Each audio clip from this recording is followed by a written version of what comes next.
Good evening, ladies and gentlemen. My name is Sarah Ali, and I'm the Vice President of Students for Justice in Palestine here at Brooklyn College. We are delighted to host Hadi Abunimah tonight. I know that might have been a little heavy. It's a little more, some of it was a little more legal than many of my talks, but I thought it was very important given Netanyahu's presence in the country and his demand that we really examine what this issue means. And I very much welcome now your comments, questions, objections, and I think Sarah and Sundus are going to moderate the discussion. Good evening, everyone. My name is Sundus, President of Brooklyn College Students for Justice in Palestine.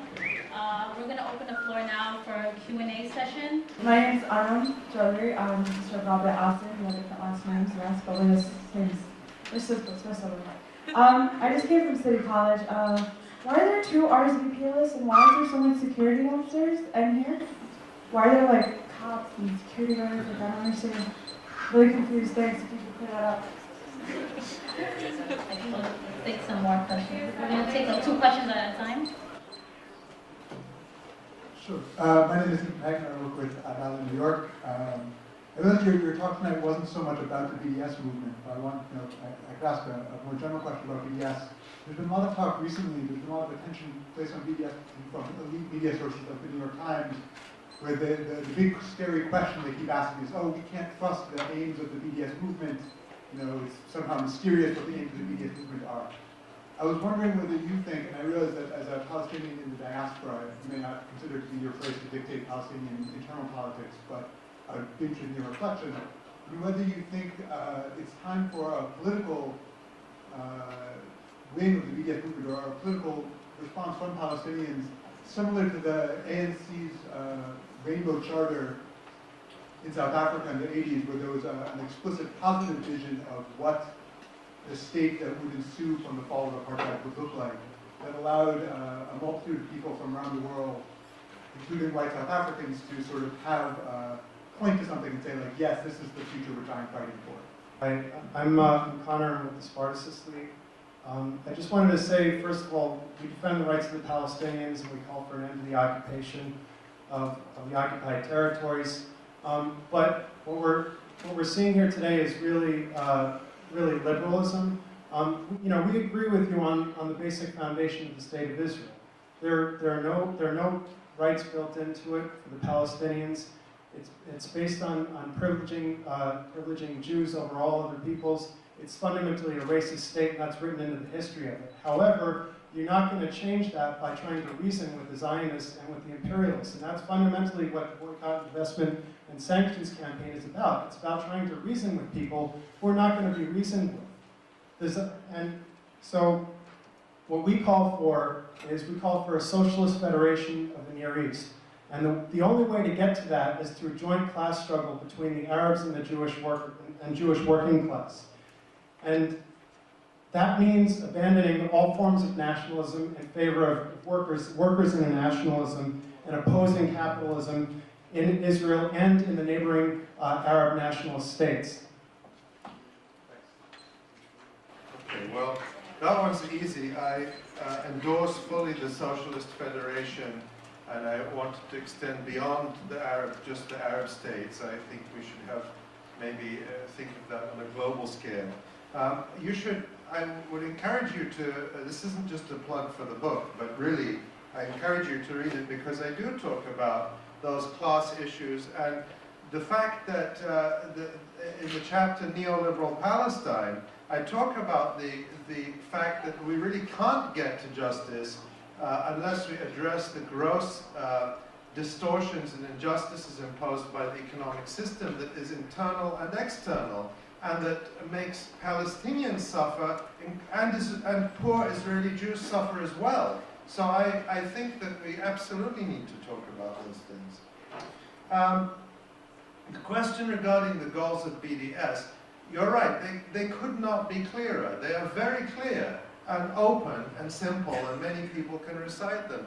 An end to the occupation of the lands Israel occupied in 1967, an end to all forms of discrimination against Palestinian citizens of Israel, and the right of return for Palestinian refugees. Now, critics of BDS say that, this would end Israel as a Jewish state. Well, it would end a system of unjust privilege, which I've just described at some length, and that is unjustifiable. I don't think it necessitates. The accusation is that it necessarily means a one-state solution. I've actually written at length about how you could have a two-state solution that fills these demands.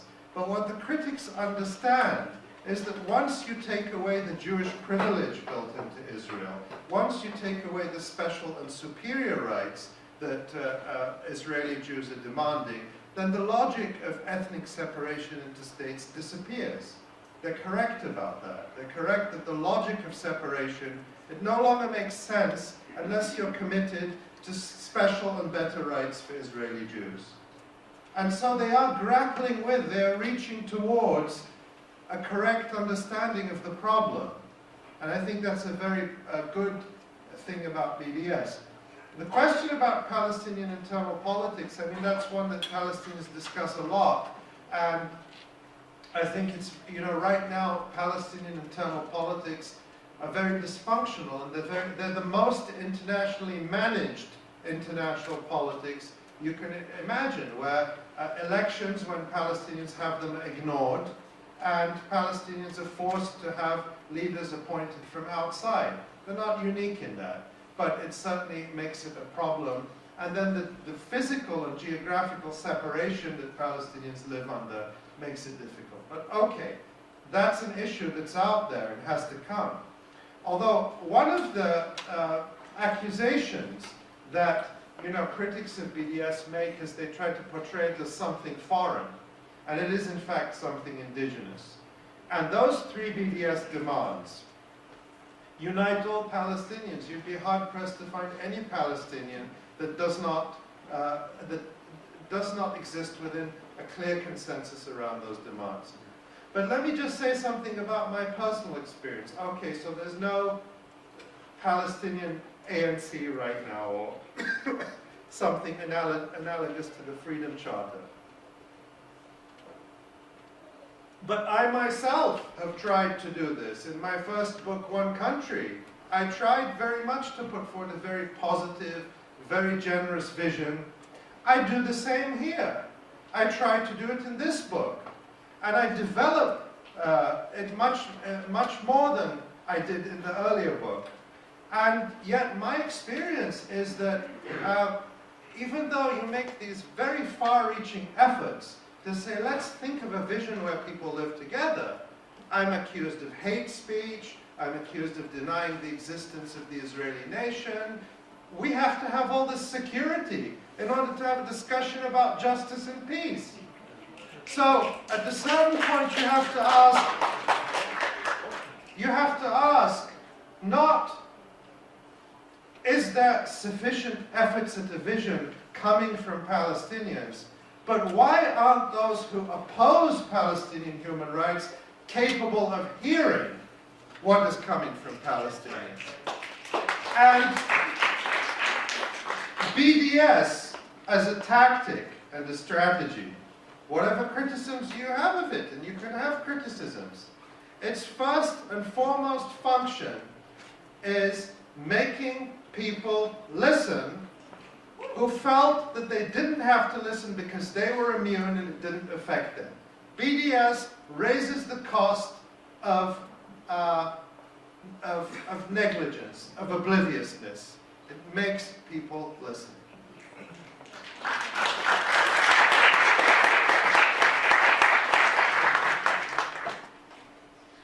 Hi, my name is Julieta.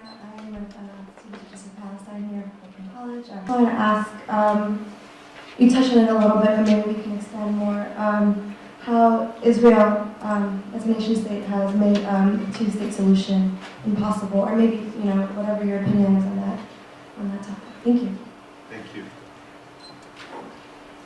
Hi, my name is Naveen, and I'm from the Students for Justice in Palestine at the College of Staten Island. And you were talking about how there are laws that discriminate openly against Palestinians in Israel. Could you elaborate on some of those laws, especially the ones that kind of aim to lower the demographics, the Palestinian demographics, so like the family separation law and things like that? Could you just elaborate on those, please? So I think it's interesting, the kind of dialogue that you bring about. The reason why I think it's hate speech is because you literally, I think you define hate speech as a tone, right? As a tone about how things are being talked about, right? Hate speech doesn't have to be a tone. Hate speech can be spoken about so softly, it can be spoken about forcefully, right? It's still hate speech, right? So when you talk about the one-state solution, when you propose things like the one-state solution, I think it leads to people to have this sort of fake dialogue with each other, where they agree with themselves, right? And it frustrates people who are actually trying to fight for peace, right? And people are looking at me right now because I get it. I guess the thing that I want to say is, how do you get this conversation that you want to have outside of your little group, in the words of Norman Finkelstein, called to real America? Because to me it seems that as long as you keep having these conversations where you all agree with each other, and you call anyone who disagrees with you a bigot, a fascist, any of these Have words. I called you any of those things? Yes, actually, and these groups. I'll tell you right now. I called you. I don't think you called me that, but I think the supporters of these movements have. And okay. So you I'm can- responsible no, wait, no, for I'm not done everything yet. everyone else Look, says. Ali, I'm not done yet. You gotta respect my freedom of speech. I'm respecting yours. Okay. Let me stop. But you can't make up quotes. So let me finish what I'm saying. I think you led to people not being able to define words. Simple words like bigotry. Simple words like fascism. Simple words like, what a two-state solution is. These people won't define them. They don't know how to define institutional collaboration. At the end of the day, how many elected officials, how many American elected officials, and don't answer me with a conspiracy theory, how many American elected officials support this group? How many American, Which name group? one, BDS. It's not a group. Yes it is, it's a tactic. How many American elected officials have it? Come on, how many? Okay, thank you. Okay, well, thank you, Paolo.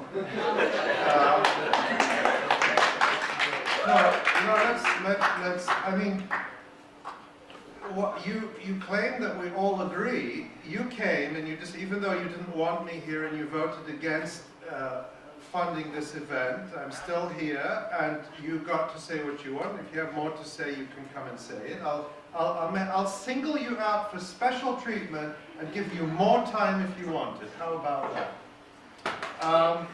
Now, let me just say, what I didn't hear from you is a single challenge to any factual thing I said. I didn't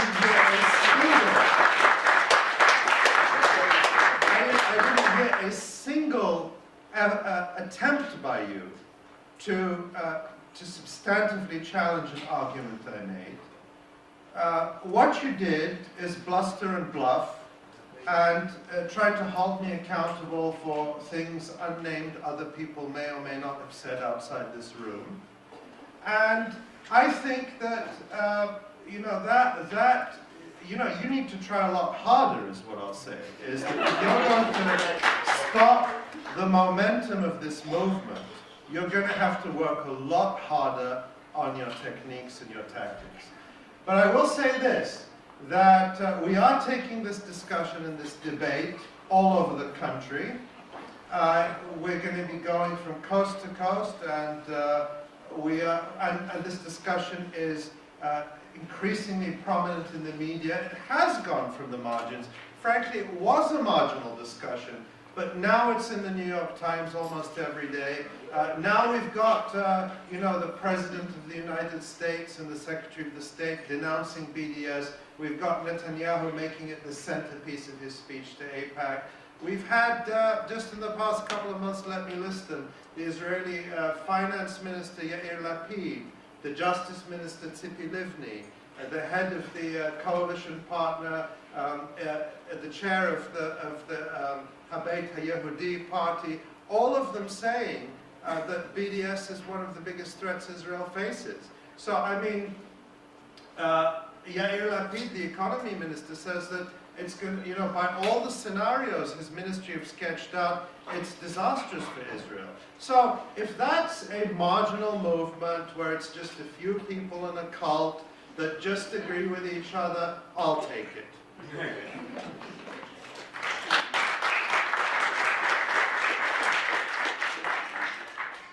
Hi, I'm Sherry Wolf. I'm the Associate Editor of the International Socialist Review and a member of Adala New York. Actually, I do want to say that if the flaccid rejoinder by the previous speaker is any indication, I think that of what the opposition to this movement has to say, I think what they're really grappling with is the genuine demographic threat that Israel is facing, and that is what is happening in rooms like this across this country. The last time I was in this building was a year ago when Omar Barghouti and Judith Butler spoke to a similarly packed audience, and the audiences have gotten larger as a result of the BDS movement, and that is the threat that people are terrified of. And you know, here's a movement that operates on $1.98 versus something that is facing several billions of dollars. So I think that as somebody who actually cut her teeth on the South African anti-apartheid movement, which took decades to get rolling until we finally won at the end of the 80s and into the early 90s, I will say this is absolutely phenomenal speed in which a movement that has been in existence effectively for 8 years, the BDS movement, has had this kind of progress. It's really stunning, and frankly a testament to the fact that the cogent humanity that is inherent in the 3 points of BDS, you know, ending the occupation, a right to return of Palestinians, you know, these are so fundamental. We have to ask, I mean, Brooklyn could not exist if ethnic diversity cannot exist in a society that is democratic. You're basically making an argument against Chicago, Paris, London, New York. Good luck. I do have a question for Ali, and that is, you just got back from Gaza, and of course, those of us who've invested so much time in this movement, ultimately the goal is relief for the people of Palestine. What is the perspective of the brothers and sisters in Gaza today who are still living in, effectively, a prison camp with walls, and how do they view next steps in this movement that would genuinely help and relieve their situation on the ground? Thank you. I'm going to thank you very much. And before we get to the next gentleman, I was so carried away by Paolo's rhetoric that I neglected to answer the previous 2 questions. So let me answer those 2 questions and Sherry's question, and then we'll take another round, because there were still 2 other questions from the previous round. So Julieta asked about what Israel has done to make 2 states impossible. And I think that that's very simple. I mean, you know, I get to use here my pizza analogy that I've used for many years, but it's very simple. If you're going to talk about 2 people are going to negotiate over slicing a pizza, and one of them is eating the pizza as fast as it can, then, you know, negotiation is impossible, and eventually the pizza is gone. And as President Obama said in his interview with Jeffrey Goldberg the other day, Israel has been aggressively building settlements in the past couple of years, more aggressive than ever, the word Obama used. And I think that is simply, you know, Israel was determined for all these years to make a 2-state solution impossible. And pro-Israel groups in this country did everything possible, everything in their power, to block any action that would restrain Israel's insatiable appetite for Palestinian land that was making a 2-state solution impossible. And now that they've won, that they've made a 2-state solution impossible, they're whining and crying and calling us bigots because we're saying, okay, no 2 states. But the single state has to be a decolonized democratic state. It obviously can't be a racist colonial state in the 21st century, because who could possibly support that? So Israel yearned to prevent a 2-state solution. Israel succeeded. Now we must draw the conclusions. The other question is about the laws Israel has, which discriminate against Palestinians, particularly in order to prevent the demographic growth of Palestinians.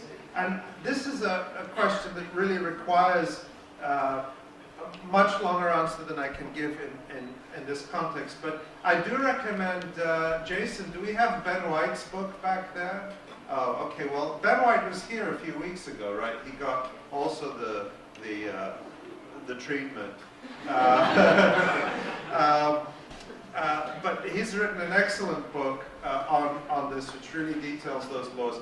But the basic principle is always maximum land, minimum Palestinians. And Israel's entire regime, whether it's within the pre-1967 borders or within the West Bank, and indeed Gaza, has been to restrict Palestinians to the minimum amount of space while taking their land. And a whole system of laws and practices exists to do that. And very active in that endeavor is the Jewish National Fund, which operates as a non-profit in this country and masquerades as an environmental group, but is in fact a sectarian organization that is actively involved in stealing land from Palestinians in order to give to Jews. And what I say is that land should belong to the people who traditionally live on it and should be accessible to people regardless of their religion or ethnicity. That's really how things should be in the 21st century.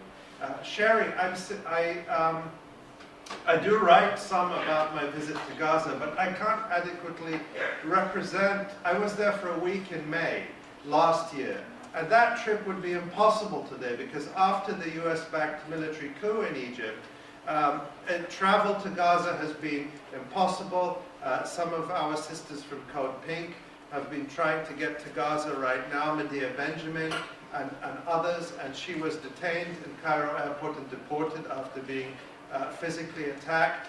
And so we see that the borders of Israel, the checkpoints of Israel, extend to Cairo airport under the Sisi dictatorship. And what was amazing to me is that despite living in this giant prison, where almost 1.8 million Palestinians are corralled solely for the reason that they are not Jews. They're not allowed to return to their traditional land solely because they're not Jews. They're forced to live in this fenced ghetto. What was amazing to me was how much, how limitless the imaginations of the young people I met were. They really were some of the most motivated, some of the most, I can't say optimistic because people really feel crushed by the siege, by the political situation, and it's only gotten worse since last year. But we had amazing discussions in Gaza. We talked about the one-state solution. We talked about decolonization. We talked about Zionism. We talked about Palestinian nationalism. We talked about all of these issues that we're discussing here tonight. And people in Gaza are having those discussions. And they're leading those discussions in many cases. Gaza has the only organized BDS group right now in Palestine. Palestinian-led BDS group that is organizing campaigns locally is in Gaza right now. And so that was incredible for me to experience. And people were incredibly heartened. You know, we strengthen each other. Like when people would hear about what's going on in the United States, what's going on in Europe, how people are organizing, it also helps and motivates them to do what they're doing more. And so we strengthen each other. When we see people in Gaza, mobilizing, we feel, wow, we have to at least be up to what they're doing. But that works both ways. So I think what we're doing here is almost the best thing we can do to strengthen the efforts of people in Gaza and Palestine in general. Oh, hi. I'm Jonathan Singer, first-time caller, long-time listener. And I go to a lot of these, Palestine solidarity events, and I've really been waiting to kind of ask this question to an expert like you. But so the word apartheid is used, a lot, of course. And I just want to know if you go into the legal definition of apartheid, so maybe people feel a little more comfortable, if it's okay to use it, or for that matter, if it's not okay to use it to describe the situation, because. I don't want to say it's become kind of like a buzzword, but it's just an issue that some people, maybe when they compare it to South Africa, they feel a little uneasy. So if you go into, as I mentioned, the legal definition, so you know, from now on, I have a better understanding of why it is okay to call it apartheid. And thank you. Thank you. Thank you. Yeah, we should do another form. My name is Kareem. I'm a member of Brooklyn College SHP. I wanted to know if you could talk more about how Israel also discriminates not only against Palestinians but against African refugees.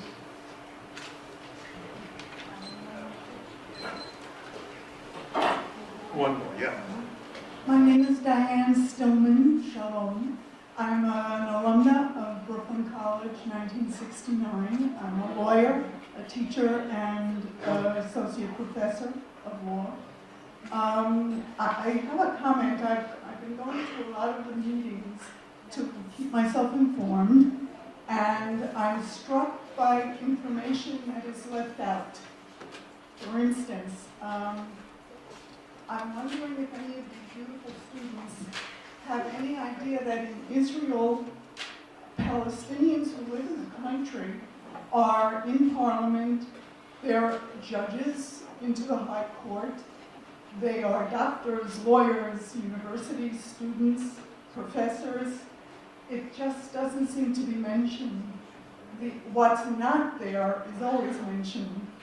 The second point I wanted to make was you spoke about the refugees. In 1947, well, 47 to 49, there was wars and turmoil. And then Israel passed a law allowing Palestinians who had left to come back under certain conditions.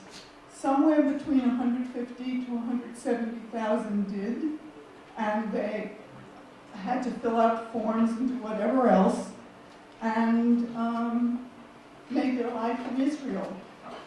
The others probably were afraid to come back because of what Arab leaders were telling them. This wasn't the intellectual elite who had abandoned the country to Lebanon and Syria. These were ordinary people with not a good education, and they were told outrageous things. And still, Your time is up. Thank you. you're in a state of war, horrible laws get passed when people are afraid. Thank you. Thank you. Well, the first question about apartheid, and thank you for that question. I'm just looking up, trying to find a piece that we published a few days ago at the Electronic Intifada, which asks the question, do Israel's practices meet the international definition of apartheid? There is a legal definition of apartheid. It's not just a comparison with South Africa. There's something called the 1973 Convention on the Suppression and Punishment of the Crime of Apartheid that is an international law. And it defines apartheid as a system. I mean, you can look it up. If you just Google apartheid convention, you'll find it. And it defines apartheid as systems similar to, it doesn't have to be identical, similar to what existed in Southern Africa, not just in South Africa, but in Rhodesia and other places, as they were called at the time, whose goal was to make, abuses of human rights, wanton killing, and other practices, prevention of development of a racial group, where the purpose is to maintain the superiority of another racial group. And so you have legal experts, the recent report by Richard Falk, the Special Rapporteur for Human Rights of the United Nations, but also his predecessor, John Dugard, who is a well-known South African jurist. There was also a study by the Social Science Research Council of South Africa in 2009, which studied whether Israel's practices meet the legal definition of apartheid. That hasn't been ruled upon in an international court. In fact, Richard Falk, in his last UN report recently, calls on the International Court of Justice to actually issue an advisory opinion on whether Israel's practices meet the legal definition of apartheid. I happen to believe that there's ample evidence that they do, and some of that is laid out in this book as well. But the Apartheid Convention is where people can get an overview of the law, Googling that. On the question on African refugees, really thank you for that question. You know, a few months ago, well, right now, actually, in the United States, David Sheen, a Canadian journalist, is touring. I don't know if he's coming here, but he is coming to New York on March 11th. He's going to be speaking. I don't know where, but look out for him. Maybe somebody can Google that while I'm speaking, and we can announce it. The CUNY Grad Center. Okay, the CUNY Grad Center. What time? I don't know. March 11th. March 11th, CUNY Grad Center. David Sheen. S-H-E-E-N.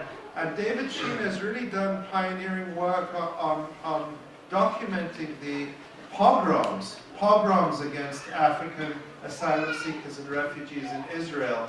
And on the Electronic Intifada, the publication I co-edit, last year the most viewed story was a short video documentary that had been commissioned by the New York Times from David Sheen and Max Blumenthal, but that the New York Times then, for an unexplained reason, declined to publish.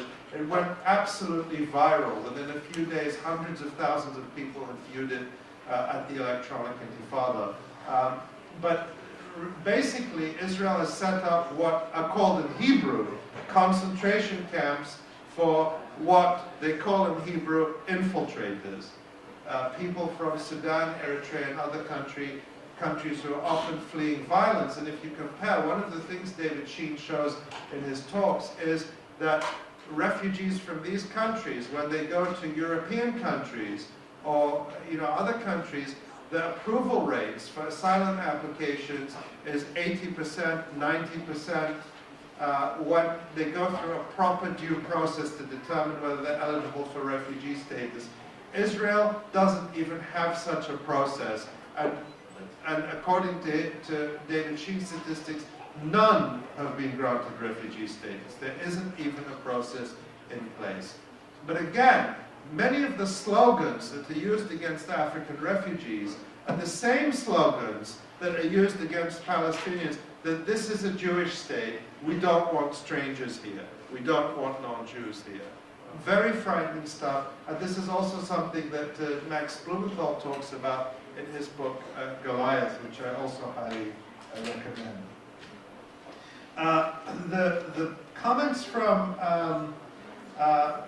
the last commenter, in fact, I did mention that there are Arab parties in the Knesset. Haneen Zoghbi is a member of parliament, and that there are repeated and ongoing attempts to ban them from the Knesset.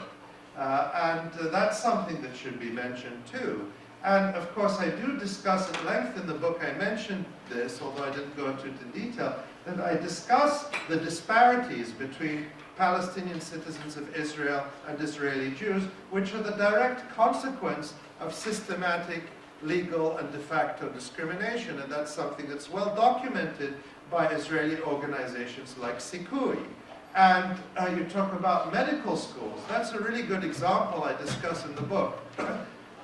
Medical schools is one of the few areas where something approaching equality exists, where you had a really high number of Palestinian citizens of Israel going into medical schools, going into the medical profession, and doing really well. And you find Palestinian citizens of Israel who are doctors and even administrators in Jewish hospitals. Well, what did Israeli medical schools do a couple of years ago is they changed the rules so that now you cannot apply for medical school if you're under the age of 20.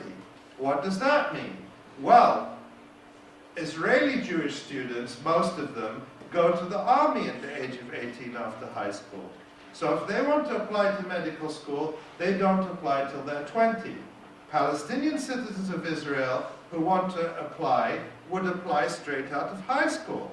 But now they graduate from high school, they don't go to the army because the Israeli army is a Jewish sectarian militia and not a national army in the traditional sense.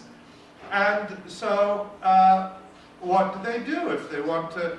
They want to go to medical school. What are they going to do? Kick around and cool their heels for 2 years? They go and do something else. So,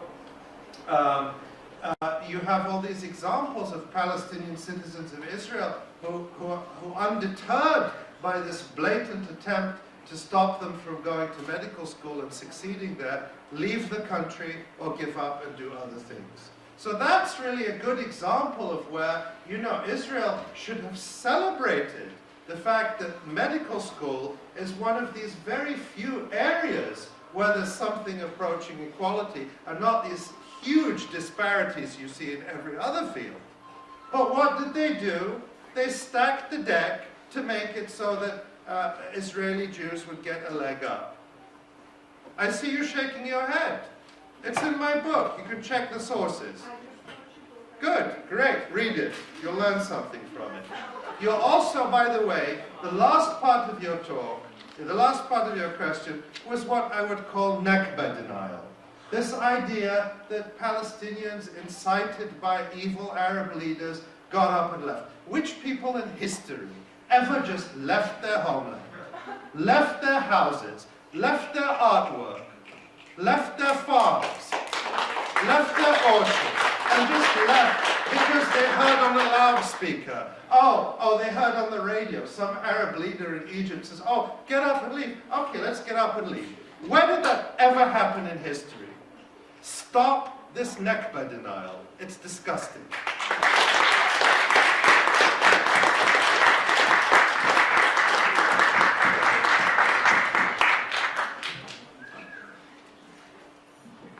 Next question. Amen to that. Just wanted to commend you on your efforts and leadership. Thank you. And highly inspirational. And if you can you enlighten us on what is needed to achieve our goals, especially for the youth? Thanks again.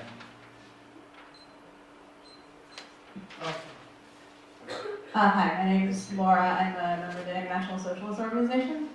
Thank you very much for your presentation. I got here a little late, so you might have talked about this in the beginning, but I was wondering if you could address a little more. It seems that a lot of the policies that were first used against the Palestinian citizens of Israel when they were under martial law were then kind of adapted and transferred to the occupation of the West Bank and Gaza, particularly the use of dividing territory into military zones and then requiring permits to go from one area to the other. So I was just wondering if you could speak a little bit more about that and what the connections are that you see. Hi, my name is Sal. I'm a member of Students for Justice in Palestine here at Brooklyn College. I just want to ask for a few tips, and I guess it sort of adds on to the first question. What advice can you give us as student activists to continue doing what we do? And how can we go about tackling someone who tries to bring us down by claiming that raising awareness isn't really going to get us anywhere? And how would the activities that we as students do by going out, trying to stay in solidarity with Palestinians, trying to raise awareness, and how would that, change U.S. foreign policy or U.S. ties with Israel? Thank you. Thank you. I'd like to thank the first commenter for his very kind words, and let me take the first and the last questions together, because I get my inspiration these days from the students. I agree with Sherry Wolf's comments that this is the demographic threat to Israel. Young people in this country and around the world who are really motivated by this issue and see the connections. It's very important that we don't see the Palestinian issue as a tribal issue or a nationalist issue, but it really is an issue about universal human rights. And that is a connection I really tried to make in this book. I did not talk about this tonight, but I will be talking about this in some of my other talks in New York and in New Jersey in the coming week. But I really tried to link the struggle, the battle for justice in Palestine, to the battle against mass incarceration and the new Jim Crow in this country.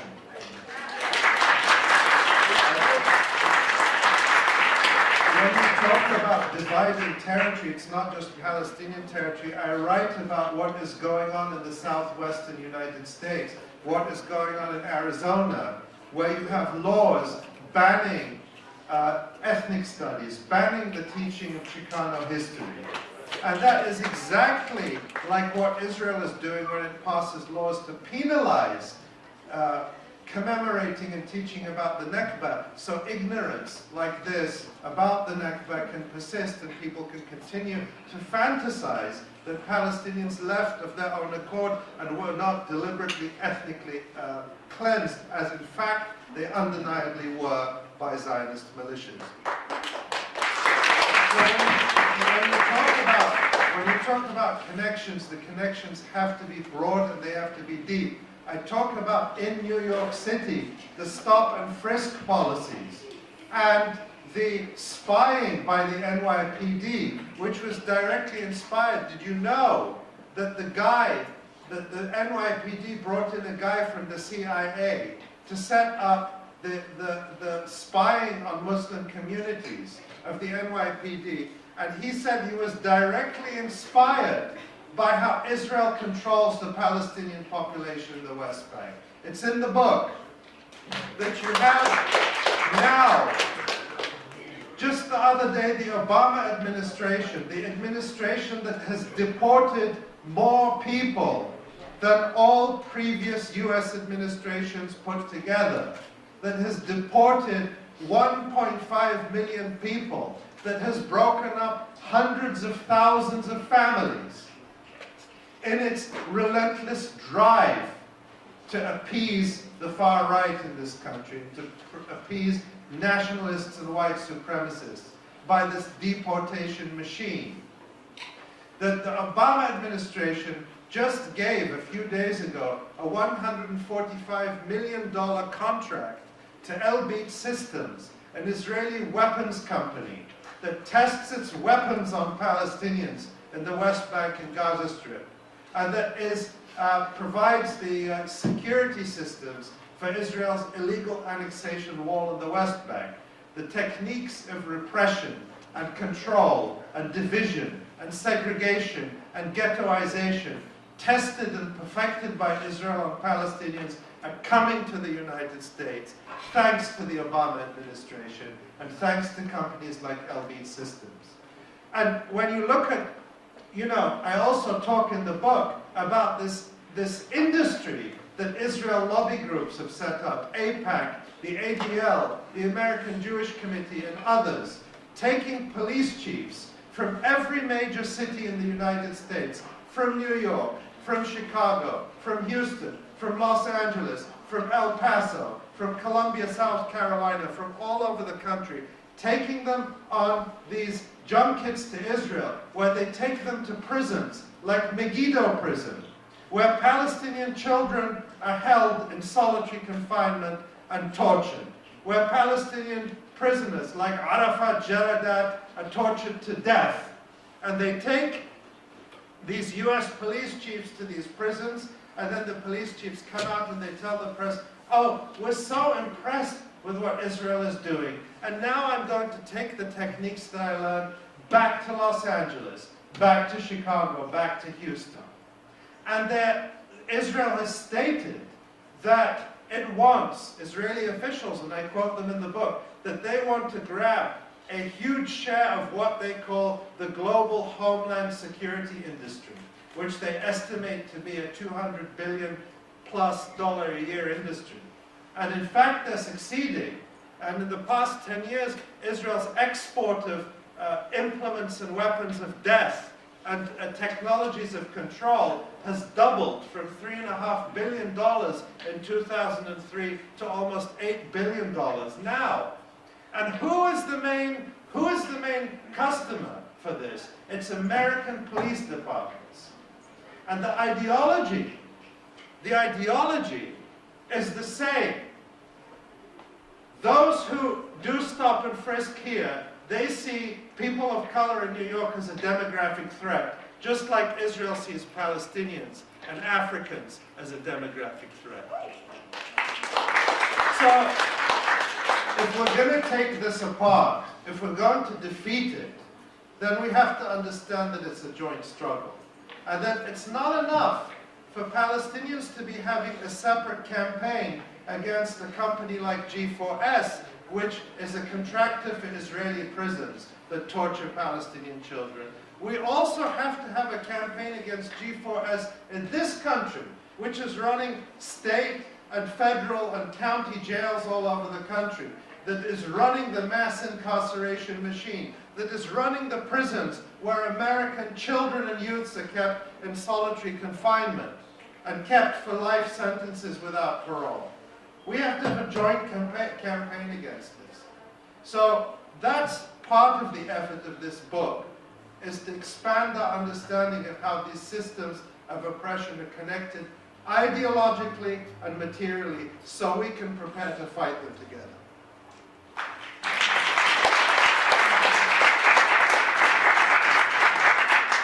Due to time constraints, who's the last one in the red, I believe? Nadine. Okay, she'll be the last one to ask a question. Continue. Why don't we take everyone together? Yeah, just because I want to make sure it's late, and I want to make sure everyone gets to say what they want to say. How are you doing? Great. I'm Mohammed from Brooklyn College SJP. And first I'd like to thank you for coming out, and I apologize on some of my ill-mannered schoolmates, but you're always welcome here. Thank you.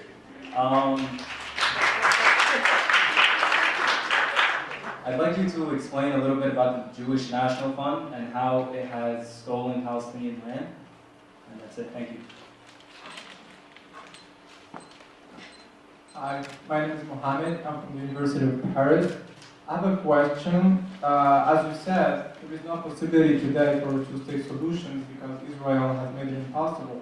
And the argument we hear about the one-state solution is about demography. But I want to know why demography should be a problem if you have a secular state based on a constitution which admits minorities' rights and where everyone is treated equally before the law. Thank you.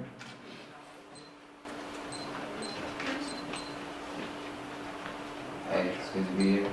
I appreciate what you said earlier about the spying on Muslims that came out of the doing.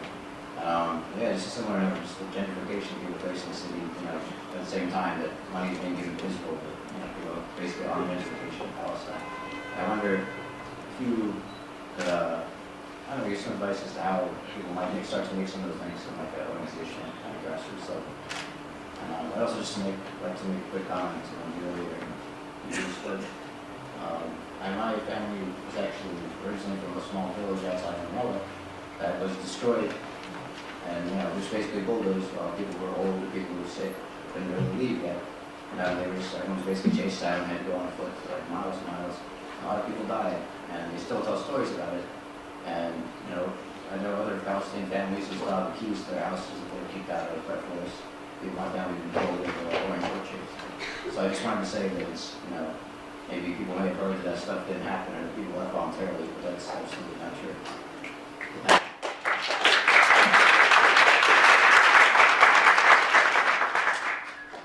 Hi all, thank you for this conference. It's been interesting, it's been excellent, even though we have some disgusting students and very rude. I'm Costa Thompson. I am a major in information systems, minor in international business, in concern with the refugees, the African refugees in Israel. There are DVDs, there are videos online. You can use YouTube to Google, the information is there, just to let you know. And thank you for the conference as well.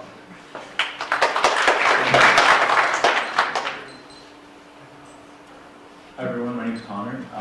Thank you very much for a very powerful presentation. I wanted to direct my comments to the people here who are part of CUNY, part of Brooklyn College. I think that what is happening at the school and what people in Brooklyn College SJP are doing is an incredibly inspiring model that people around CUNY can learn from. Around the State University of New York, people are not having meetings led by young men and women who are Arab, who are Muslim, who are so incredibly precise with their politics, and I think that's something that people around CUNY can learn a lot about. With that said, I think that there's a way that we can try and take what happens in these amazing flashes of activity at Brooklyn College and try and figure out, linking up with what's going on around CUNY. There's an event on April 2nd, which is a Wednesday in the evening that will be discussing the boycott, divestment, sanctions movement, and academic freedom. There are different associations that are voting to support this boycott against Israeli academic institutions. If you would like to come to that event, there will be several speakers, and these are ways that we can try and really support the work that each other is doing. I also want to briefly relate this to the fact that there is a lot of general anti-militarization work that's happening in CUNY.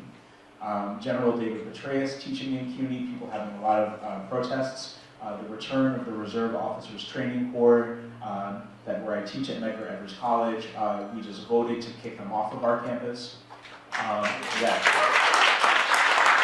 So I think that there's a way that we need to try and figure out linking up all of these issues so that whenever we're talking about Palestinian liberation, we're also talking about a critique, as Ali is discussing, of the NYPD, and a critique of CUNY, and in particular Baruch College, that's just about to set up a relationship with an Israeli academic institution. So I hope that we can build on tonight and really take seriously the work that people are building here. Thank you.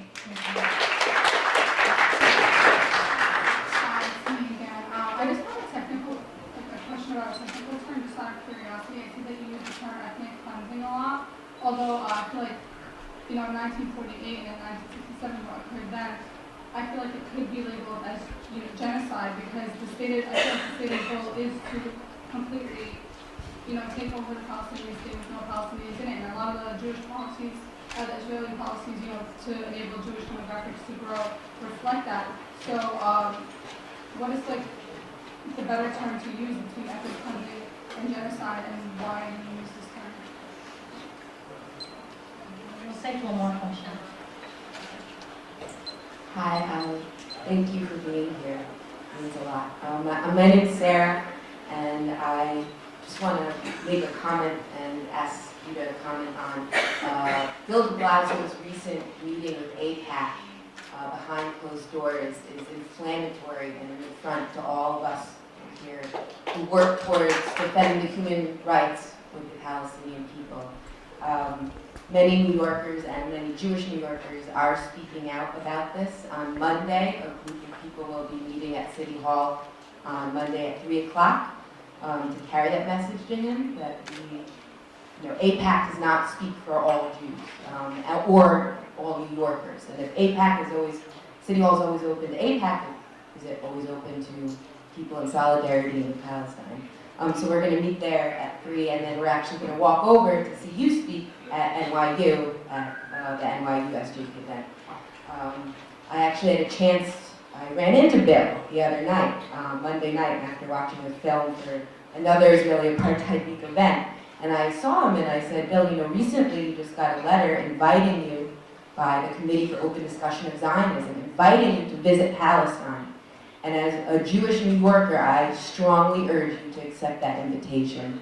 And I applaud you for your courage, Ali, and I wonder how we can muster the courage to speak out more about what has been happening, and speak out to the elected officials and the outrage of what he said behind closed doors, that it's his job to defend Israel. So I'll leave it at that. Sorry. Thank you.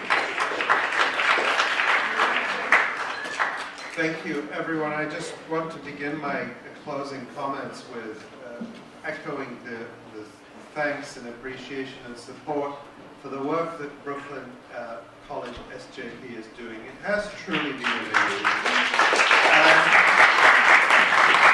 You are making headlines and you are setting the agenda. You are real leaders. It's not John Kerry who is setting the agenda. It is you who is setting the agenda.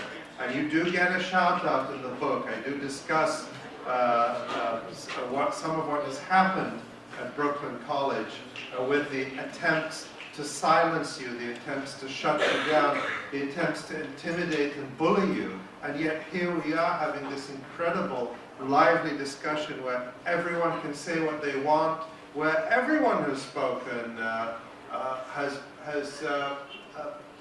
especially from Brooklyn SJP, has just done so with such respect and commitment to universal human rights and to inclusion.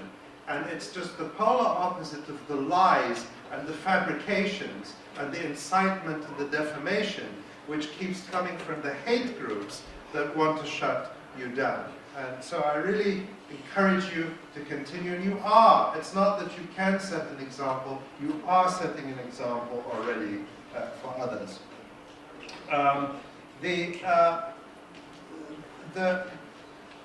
There are a couple of questions that I'll try to address very briefly. And I do discuss them at more length in the book and in some of the other books that are on the table there. I hope there's still a few books on that table. Let's see them all taken away by the end of the night. But regarding the Jewish National Fund, the Jewish National Fund is an organization that has existed before the foundation of Israel, but is sort of a quasi-state agency. It works closely with the Israeli state, and its role is that when land was seized from Palestinians, it was given to the Jewish National Fund, whose mandate is to, quote-unquote, look after the land for the Jewish people, not for the citizens of Israel, but for the Jewish people, so that the land is allocated on a discriminatory basis for Jews only. So really, this is a state-backed agency whose goal is to help steal land from one ethnic group in order to give it to another ethnic group. And what's important is because the Jewish National Fund's mandate is explicitly discriminatory, often the Israeli state has assigned tasks to the Jewish National Fund because it discriminates.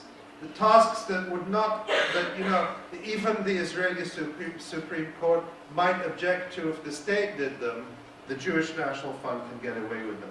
An important thing about the Jewish National Fund is that it operates as a tax-exempt non-profit in a number of countries, including the United States, Canada, the UK, and others, where it raises tax-exempt charitable funds.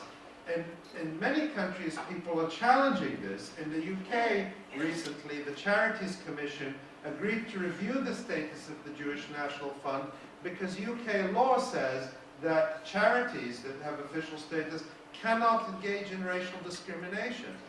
And so they agreed to look into whether the Jewish National Fund violates UK charity law. There was a similar request to the Internal Revenue Service in this country, but it hasn't really gone anywhere, and the IRS doesn't have really a tradition of being active on these issues. Really, all kinds of groups operate under our charitable status clause. But still, groups like Stop the JNF are trying to draw attention to the fact that that's the raison d'etre of the JNF. It's to take Palestinian land and to give it to Jews and to the Israeli state. The second question from Mohammed from the University of Paris, and welcome to the United States, and greetings from Chicago, by the way, to everyone. It was very nice to come here and warm up a little bit. It's really nice to enjoy the balmy weather in New York. But in the book, I have a chapter that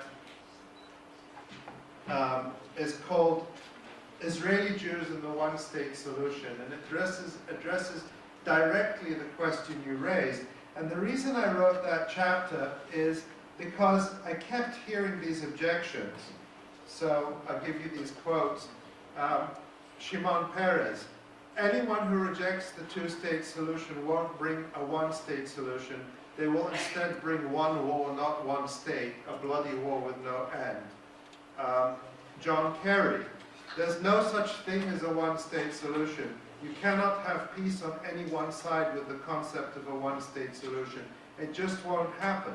You can't subsume other people into one state against their will. So you'll have a perpetual state of conflict if somebody tries to achieve that. These are the conventional views we hear ad nauseum, and they're totally wrong. And in this chapter, I make the argument that it is in fact perfectly possible. I mean, I think it's racist to suggest that Jews and Palestinians can't live together. I think it's racist to say that. But I go into great depth in the book in learning the lessons, both positive and negative, from South Africa and from Northern Ireland, where you have very similar, not identical, but very similar conflicts and histories. And so I think, given the time we have, the best thing I can do is direct you to that. But to say, I agree with you, that yes, demographics should not be the issue or the most important thing. Rights should be, and ways to guarantee those rights include people and their cultures. I think I'm not sure I wrote everything down, but the point I want to address, well, there's two, Bill de Blasio and doing some of the work. I want to give you an example. We published an article on the Electronic Intifada, I think it was yesterday, about the campaigns around Veolia. Veolia is a company it's a French multinational that contracts, like when municipal services are privatized, garbage pickup, water management, cities contract Veolia, and they work all over the US and Europe. And they've been a major target of the BDS movement because of their profiteering from Israeli occupation. In Europe, they've lost billions of dollars in contracts. But in the US, it's much harder to organize against them because, our politicians are much more pro-Israel. But some of the campaigns against Veolia have succeeded incredibly well in Boston, in St. Louis, Missouri, because the activists, the Palestine Solidarity activists, went out and built coalitions with the other people harmed by Veolia who had nothing to do with Palestine. Environmental groups, labor groups, because Veolia is a union buster. And they won victories because they worked together. And I really think that's a model we have to follow. The last point, Bill de Blasio. Bill de Blasio is a symptom, perhaps a more virulent symptom of what we see in American politics generally, and specifically the Democratic Party, where politicians can be progressive on all sorts of things, or at least progressive in American terms, whereas being, to the right of Avigdor Lieberman, to the right of Naftali Bennett, when it comes to the Palestinian issue. And I think we should have no tolerance for it. Because it's not just about, I'm not arguing that we should make the Palestinian issue a litmus test. But what I am saying is that a politician that has zero principles on Palestine, and who will say that his job is to, represent the state of Israel, or whatever Bill de Blasio said, defend the state of Israel, that it was part of his job description, and who works with a bigoted group like AIPAC, the way he does, making private speeches to them, is a politician you cannot trust on anything. He will sell you out on everything. So you can't say, we can trust him on homeless issues, we can trust him on charter schools, we can trust him on stop and frisk. Bill Bratton, he will sell you out on everything. So, this is why we have to change the politics. And I always say that it's not that Palestine is a litmus test, but Palestinians are, politically speaking, the canaries in the coal mine. They're the first ones to be sacrificed by hypocritical, ambitious politicians like Bill de Blasio and Barack Obama. They will send you out on everything. Thank you. Continue doing the fantastic work you're doing here. I've got a few more books in New York, and this is a great way to start. I'm happy to sign some books, mine and anyone else's. If you just buy the books, I'll sign them. Thank you very much.